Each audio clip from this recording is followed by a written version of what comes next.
Waalaikumsalam warahmatullahi wabarakatuh. Alhamdulillah Rabbil Alamin.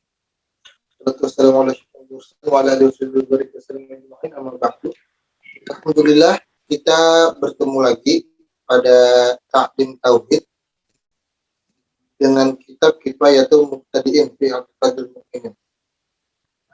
Yang mana kita sudah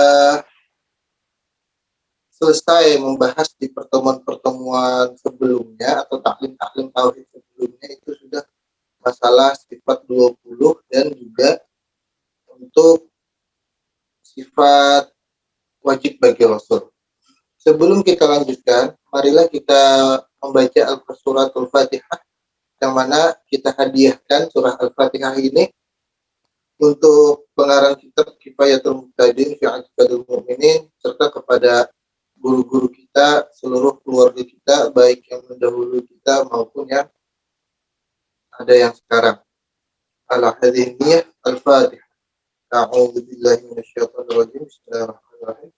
Alhamdulillahirabbil alamin. Arrahmanirrahim. Maliki yaumiddin. Iyyaka na'budu wa iyyaka nasta'in. Ihdinas siratal mustaqim. Siratal ladzina an'amta 'alaihim ghairil maghdubi 'alaihim waladdallin. Amin. Alhamdulillahirabbil alamin. Wassalatu wassalamu ala asyrafil anbiya'i wal mursalin wa ala alihi wa sahbihi wa barik wa sallim. Rabbi shrah li sadri wa yassir li amri wahlul 'uqdatam min lisani yafqahu qawli. Allahumma yassir wa ta'ala bil khair. Amma ba'du. Lanjutannya, taklim tauhid kita masuk ke halaman 18. Jadi, yang kemarin kita sedikit mengulang taklim tauhid kita yang kemarin, yaitu yang kemarin itu adalah bahasa lebih mudahnya sifat wajib bagi Rasul. Nah, yang pertama itu ada sidik, yang artinya benar sekalian Rasul, dan mustahil kidib, artinya dusta. Yang kedua amanah, artinya wajib kepercayaan sekalian Rasul, lawannya atau mustahil, mereka itu khianat, artinya culas. Yang ketiga tabligh. Tabligh artinya menyampaikan sekalian Rasul, mustahil lawanan tabligh itu kitman, artinya menyembunyikan. Dan yang keempat adalah fatonah. Fatonah artinya cerdik sekalian Rasul, mustahil mereka itu baladah, artinya bodoh. Terus ada sifat yang harus bagi Rasul, yaitu kemarin azadul basyariyah, yang artinya harus sekalian Rasul berperangai seperti perangai manusia. Nah, maksudnya Rasul itu bersifat seperti manusia, seperti itu. Nah, dan juga kemarin Ustadz agak lupa menjelaskan apa perbedaan Rasul dan Nabi. Nah, ini yang paling penting lah. Jadi antara Rasul dan Nabi itu ada perbedaan. Apa perbedaannya? Yaitu di satu sifat tadi.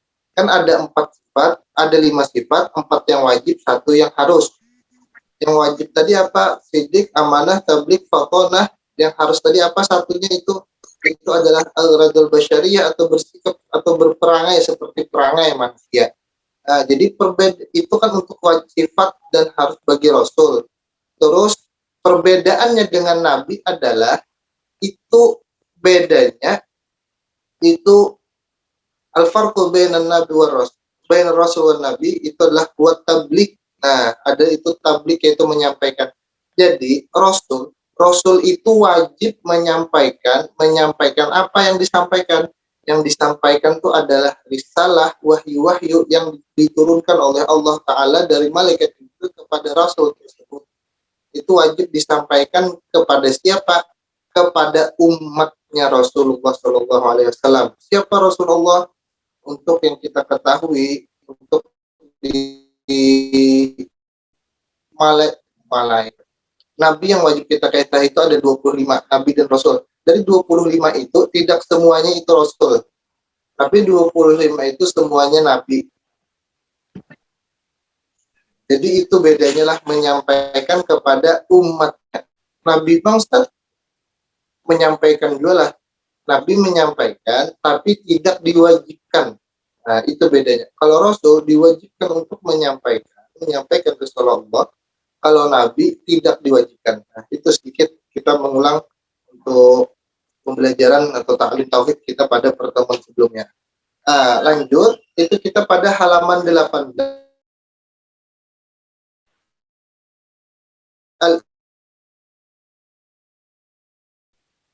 Dari di sini yang kedua lah, kalau yang Radul Basyariah kan halaman 18 lanjut ke bab, bukan bab, pembahasan selanjutnya. Itu al-iman bisa iril anbiya. Al-iman bisa iril anbiya artinya wajib kita percaya dengan sekalian nabi-nabi. Mustahil tidak percaya dalilnya.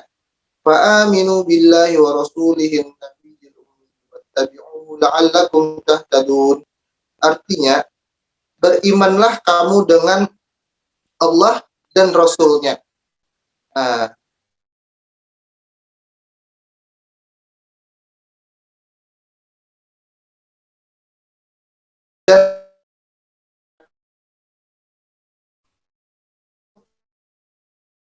ya, jadi satu cara kita mendapat itu adalah dengan meyakini dengan nabi-nabi tadi. Nah, terus semua nabi lah kita yakini, ini semua nabi. Tapi yang wajib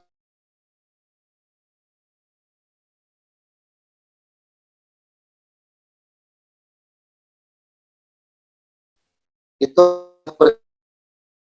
dan itulah masuk kepada rukun 6. Selanjutnya wal malaikatu, selanjutnya itu adalah malaikat, wal malaikati, dan adalah malaikat. Malaikat artinya wajib kita percaya dengan sekalian malaikat, mustahil tidak percaya. Dalilnya wa ma ja'alna ashaban nar illa malaikah. Artinya tidak kami jadikan segala sahabat ahli neraka itu hanyalah segala malaikat sekalian.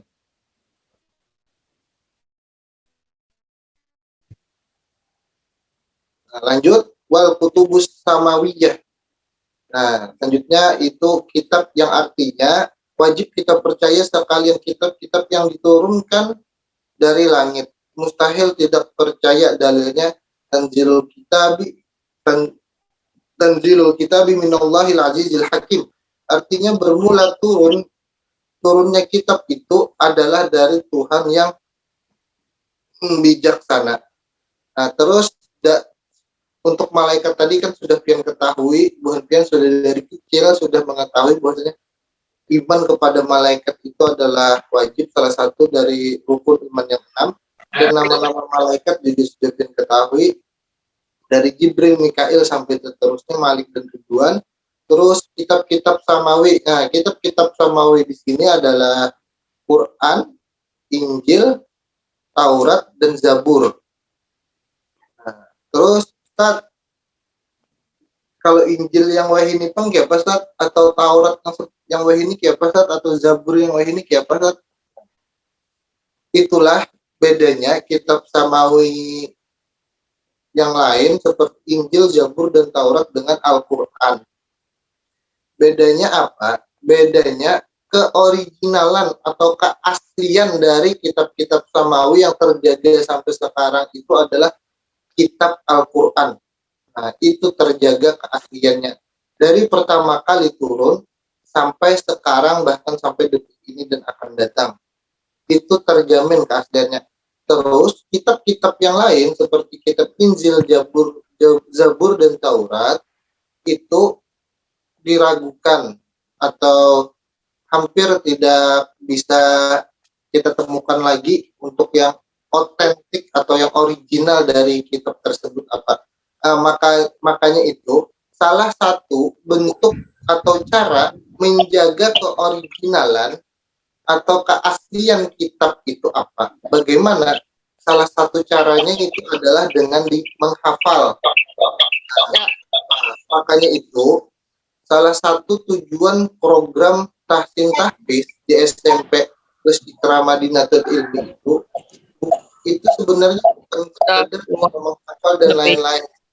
Nah, apabila penghentian ikut partisipasi dalam artian penghentian melaksanakan program tahsin tahfiz itu ada yang mengaji, ada juga yang menghafal.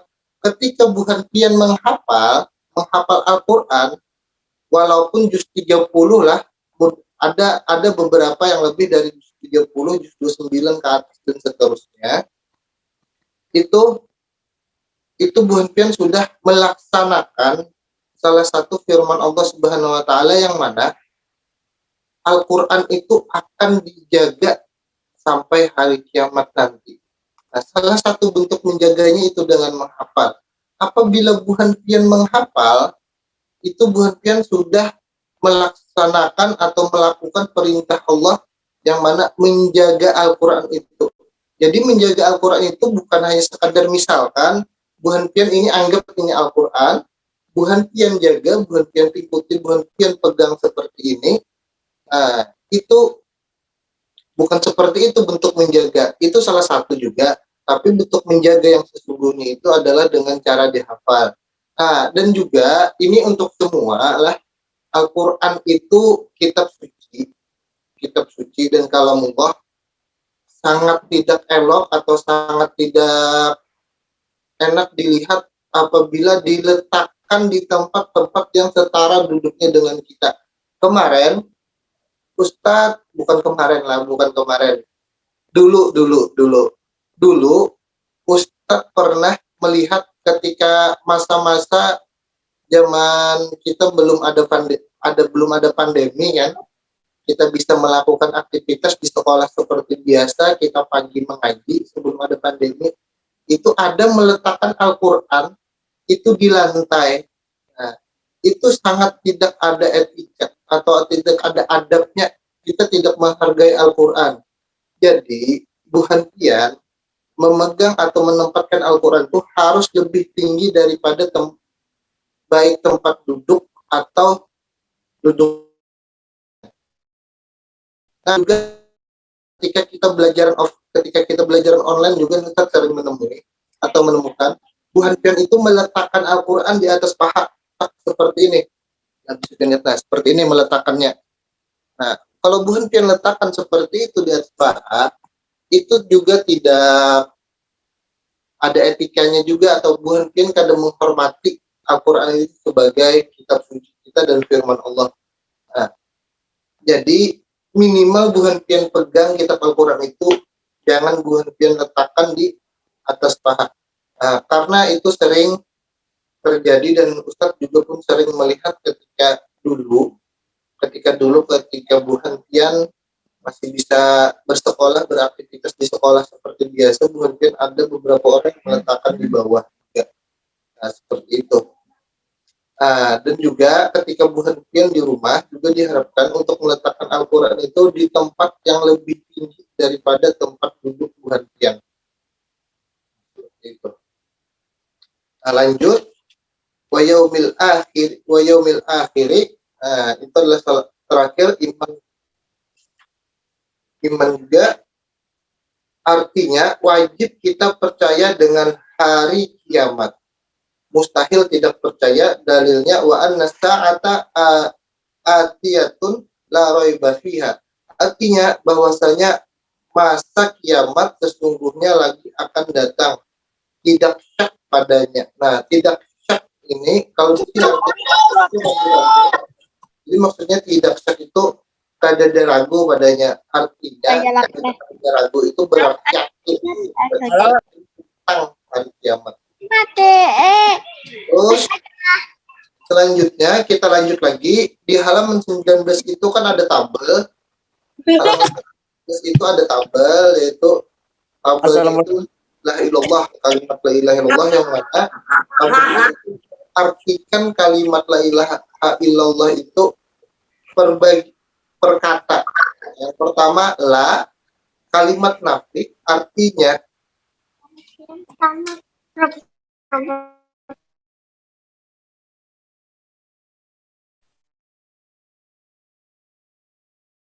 nah, itu meniadakan lah.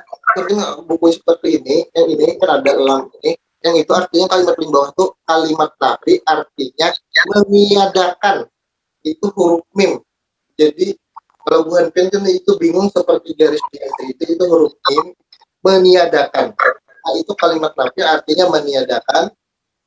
Ilaha kalimat manfi artinya yang ditiadakan itu tiap-tiap hakikat ketuhanan yang lainnya dan sebenarnya. Illa kalimat isbat artinya menetapkan. Allahu kalimat musbat artinya yang ditetapkan yaitu hakikat zat Allah Ta'ala Tuhan kita azza wa jalla. Jadi itu di sini kita bisa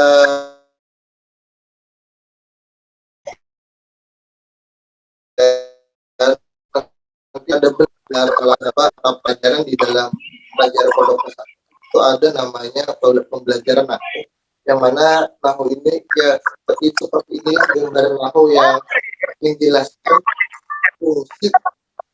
fungsi kalimat di tiap-tiap kata itu di dalam bahasa Arab. Lanjut setelah la ilaha illallah tadi ditambah di halaman 19 tadi di halaman 20. Maka terkumpul kalimat la ilaha illallah di dalam 50 akaid iman. Dalam la ilaha illallah itu ada 50 akaidul iman atau akidah-akidah yang wajib kita percayai. Bermula lafaz maknanya kepada ulama mutaakhirin, itu makna bermula lafaz maknanya la ilaha illallah tadi kepada ulama mutaakhirin, apa maknanya la mustahiliyah angku lima siwahu wa muftaqir illallah, artinya tiada yang kaya daripada tiap-tiap barang lainnya dan tiada yang berkehendak kepadanya oleh tiap-tiap barang lainnya melainkan Allah Ta'ala. Nah itu tadi. Ini ya lafaz makna kepada ulama mutaqaddimin. Jadi mutaqaddimin itu kalau lebih mudahnya seperti ini. Ulama mutaakhirin ini ulama anum, ulama mutaqaddimin ini ulama yang tuha. Nah, itu bahasa yang lebih mudahnya untuk dipahami.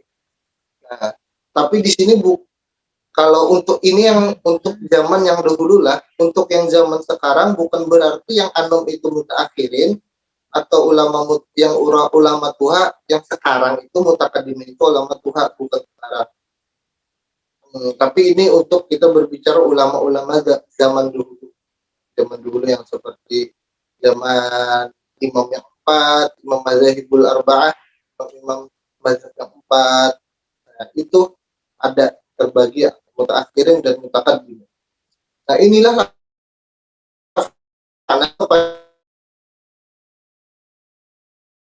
kalau mutaakhirin jadi yang kaya itu hanya Allah Subhanahu wa Ta'ala dan tiada yang berkehendak kepadanya oleh tiap-tiap barang lainnya melainkan Allah Ta'ala. Jadi tiada yang berkehendak, hanya Allah Ta'ala yang berkehendak. Itu menurut ulama mutaakhirin maknanya. Terus inilah lafaz yang kepada ulama mutaqaddimin, la ilaha illallah, la ma'buda bihaqqin illallah. La ma'buda bihaqqin illallah artinya tiada yang disembah dengan sebenar-benarnya melainkan Allah Ta'ala. Nah, jadi itu tadi di dalam kalimat la ilaha illallah itu ada dua makna. Yang makna pertama menurut kitab Kifayatul Muqtadiin ini, menurut ulama mutaakhirin tadi artinya tiada yang kaya daripada tiap-tiap barang lainnya dan tiada yang berkehendak kepadanya oleh tiap-tiap barang lainnya melainkan Allah Ta'ala. Terus yang kedua, makna menurut ulama mutaqaddimin la ilaha illallah itu adalah la ma'buda bihaqqin illallah, artinya tiada yang disembah dengan sebenar-benarnya melainkan Allah Ta'ala. Nah, itu tadi. Jadi di dalam kalimat la ilaha illallah itu terhimpun 50 akaid. Apa Ustaz 50 itu apa Ustaz? Nah, 50 itu bisa bukan kian lihat di halaman 15 dan di halaman 16. Di halaman 16. Jadi Istighna itu ada berapa akaid? Istighna kan ada 28 akaid ditambah waftikor, iftikar. Iftikar itu yang berkehendak tadi. Ada berapa akaid? Ada 22 akaid. Jadi istighna 28 ditambah iftikar 22 menjadi 50 sifat. Nah, 50 sifat. Jadi ketika semua 50 sifat istighna dan iftikar itu digabungkan di total, maka menjadi 50 akaid iman yang wajib kita ketahui, yang wajib kita imani, bahwa kita imani. Nah, dan di dalam 50 itu terhimpun di dalam kalimat la ilaha illallah, yang maknanya tadi ada terbagi dua. Ada yang menurut mutaakhirin ayat Tuhan daripada tiap-tiap barang lainnya, dan tiada berkehendak kepadanya oleh tiap-tiap barang lainnya melainkan Allah Subhanahu wa taala. Dan menurut ulama mutaqaddimin, la ilaha illallah itu la ma'budu bihaqqin illallah, artinya tiada yang disembah dengan sebenar-benarnya melainkan Allah Ta'ala. Selanjutnya fasal bahagi mungkin. Nah, untuk fasal bahagi mungkin ini kita lanjutkan ke taklim tauhid selanjutnya. Wallahu a'lam bishawab. Jadi itulah, selama kita belajar atau belajar taklim tauhid ini dari awal itu halaman 1, halaman 1. Kita mulai dari halaman 6 yang mana bermula setengah sifat yang wajib bagi Allah Ta'ala, yaitu ada 20 sifat dari wujud. Halaman 6 itu sampai kita belajar terakhir untuk sifat itu sampai halaman 16. Dari halaman 6 sampai halaman 16 ada sifat itu terhimpun semuanya itu di dalam kalimat la ilaha illallah tadi, yang mana di dalam kalimat la ilaha illallah tadi ada 50 sifat. Nah, yang 50 itu bisa berhenti lihat di halaman 15 dan 16. Jadi bisa berhentian tandai supaya lebih mudah. Kan di halaman 20 itu kan ada ini. Nah, tepatnya di sebelah sini kan 50 ya, 50 akaidul iman. Bisa berhentian bulati, berhentian kiri, kasih kata-kata. Kalau bahasa kitanya, bahasa pesantren itu didobit itu dicatat. Berhentian catat 50 ini maksudnya halaman 15 dan halaman 16. Jadi berhentian bisa mengulang 15 dan 16 itu maksud yang 50 itu. Nah, itu sedikit tips dari Ustadz ketika berhentian taklim, baik itu taklim apapun, dan berhentian ketika pengajian mempunyai kitab. Berhentian harus menggabit atau mencatat, karena ilmu itu seperti hewan liar. Apabila hewan liar itu kadar pian ikat atau kadar pian ikat, maka hewan liar itu akan lepas. Nah, kalau ilmu ibaratkan hewan liar, terus mengikatnya itu dengan apa? Mengikatnya itu ya dengan dobit tadi atau dengan mencatat. Nah, dicatat catatan sampingnya itu ada. Nah, itu aja. Ketika berhentian nanti taklim apapun dan dimanapun. Itu saja. Mudah-mudahan apa yang bisa Ustadz sampaikan bisa mudah berhentian mengerti untuk taklim tauhid ini, dan mudah-mudahan juga selama kita taklim kita mendapat keberkahan dan juga bisa mengamalkan apa-apa yang sudah kita pelajari di taklim di SMP Plus kita Madinatul Ilmi. Mungkin itu saja yang bisa disampaikan. Akhirul kalam. Assalamualaikum warahmatullahi wabarakatuh. Waalaikumsalam warahmatullahi wabarakatuh. Waalaikumsalam warahmatullahi wabarakatuh. Waalaikumsalam warahmatullahi wabarakatuh. Terima kasih Ustaz. Terima kasih Ustaz. Terima kasih Ustaz. sama. Terima kasih Ustaz.